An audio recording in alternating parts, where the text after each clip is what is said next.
Hey everyone, welcome to a 2016 Audi A4. We have another car brought to you by First International Auto Group here in Merrimack, New Hampshire. We've been doing a lot of Audis from these guys lately, and this is another fine example with just about 77,000 miles. And so let's take a quick look at the exterior of the car. So this 2016 Audi A4 is finished in Monsoon Gray Metallic. It's quite a pretty color and pairs really well with these DRLs, which are LEDs. We have 18-inch optional wheels here. That actually is part of the Premium Plus option, which is a $2,100 option on this car.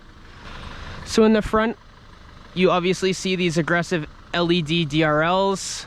The headlamps themselves are actually xenon. So the side styling of this Audi A4 is quite similar to that of like a Volkswagen Jetta. Not an insult whatsoever. Those are very pretty cars that have really nice classic body lines, and we can see that as well here.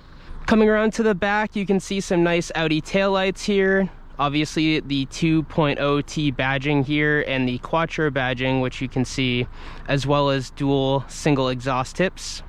So come around to the trunk here. Can pop it with the button in the back. As you can see here, we have a decent amount of room, not a lot. Obviously we have 60/40 rear folding seats, so you can get some clearance as far as the back, but you're going to be limited there. We don't have a hatchback here. So climbing into these rear seats, I'm sitting behind myself at about 5'9". I have a decent amount of headroom, probably about 3 inches. And then as far as legroom, it's adequate. Nothing special, nothing impressive. Obviously that Audi A6 we drove had a little bit more, but they don't spare any expense as far as luxury in these cars. And even in the back, we have the Bang & Olufsen sound system. We have speakers behind us, 2 speakers on each door card, and obviously this beautiful wood trim. Car starts right up. We have this 2.0 inline turbocharged 4-cylinder here that makes 228 horsepower, 258 pound-feet of torque. This is the same 4-cylinder that was in the Audi A5 and the Audi A6 we drove, so it's gotten quite a bit of visibility here on the channel. So my first impressions of this Audi A4 interior is that it's quite nice. You know, sometimes people joke about these Audis, the lower models like the A3 and the A4, basically being like a Volkswagen product, but I don't really see that here.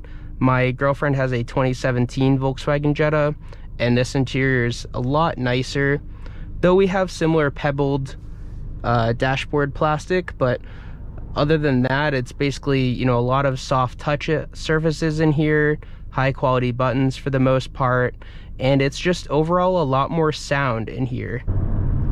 So paired to this inline turbocharged 4-cylinder is an 8-speed Tiptronic automatic. Basically means we have selectable gears, as you can see here. So this being a 2016 model A4, we don't have Apple CarPlay in here. At the time, dealers only offered it as an option. So if you didn't get it when you were buying your A4, you're pretty much out of luck. They do nowadays offer a lot of retrofit custom systems that aren't OEM, so if you want to look into those for your 2016 A4, I would probably do that. Just make sure you vet them ahead of time, make sure they don't mess with any of the electronics that are in your Audi already, because I know at least some of the Volkswagen products, the electronics are a little bit volatile. So although we have the selectable gears, I wouldn't find myself using that all that much.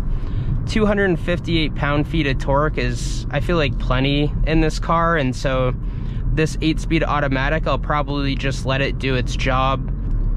The Quattro all-wheel drive system has a rear bias, being 60% torque to the rear, 40% to the front.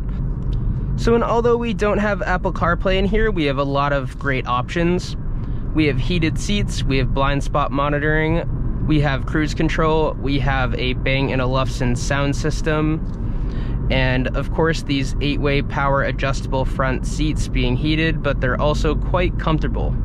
I found that I can get a very nice driver's position quite easily. The seat goes down enough as far as I'd want it to, and really it's just overall a nice cockpit. So I generally like these Audi steering wheels. However, I feel like this one would be a lot more fitting if it had the D-shaped. I feel like it's just a little more aggressive, and with those S-line badges we have on the side of this A4, I feel like that would match up quite nicely. So we don't necessarily have a sport mode in here. I feel like they just consider that being the selectable gears, which is fine. However, I feel like a drive mode with the push of a button to get you into a sport mode, where your car is just automatically shifting more aggressively, might be something that's more appealing to people than having to shift this gear lever themselves. Obviously, with it not being an actual manual transmission, it's not really all that fun or engaging. Sometimes I find paddle shifters to be a little bit fun, but overall, I think if you want to shift gears, get a manual transmission car. Don't opt for one with paddle shifters because it's just not the same. So as I said before, we have a lot of high quality buttons in this interior. However, the one that I am not sold on is the scrolly wheel for the infotainment. I just feel like the one in the A6 was a lot nicer. It was a bit larger and had this kind of clicky feel to it, whereas this one does do the clicky noises, but it's just not all the same in your hand. So we have dual climate control up here in the front. Obviously, how to control them, how I've said before, is if you want to adjust the temperature, you can do that here. But if you want to get your fans going, you actually have to click the fan button and then change your fan speed here. So this 2016 Audi A4 has just over 77,000 miles on it. And as far as wear and tear, you know, this is very similar mileage to my Elantra N-Line, and I'd say they're probably about the same as far as wear and tear. These seats actually look a lot better condition than my Elantra N-Line seats, maybe because they don't have some fat guy sitting in them all the time like mine do. But needless to say, overall, I think everything in this car has held up really well. So let's see how this Audi A4 handles the worst road in Merrimack.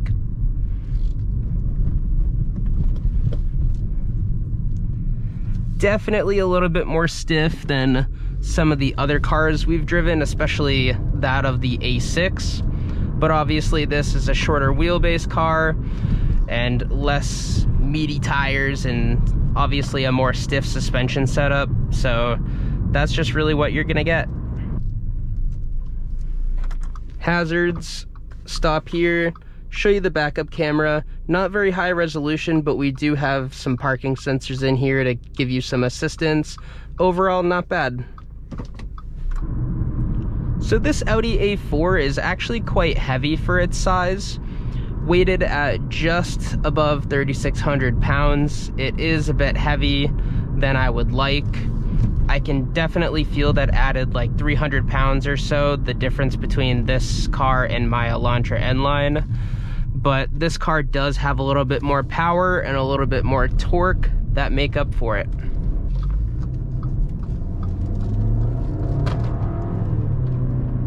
I wanted to play around with the gears a little bit, but of course I get another slow car in front of me.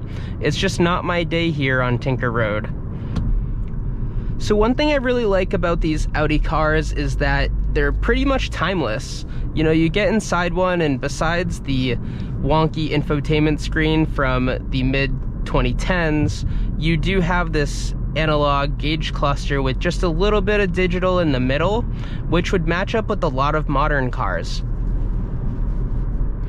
And overall, I feel like whichever one you get into or look at, you're basically like, is this a new car or is this one from 15 years ago?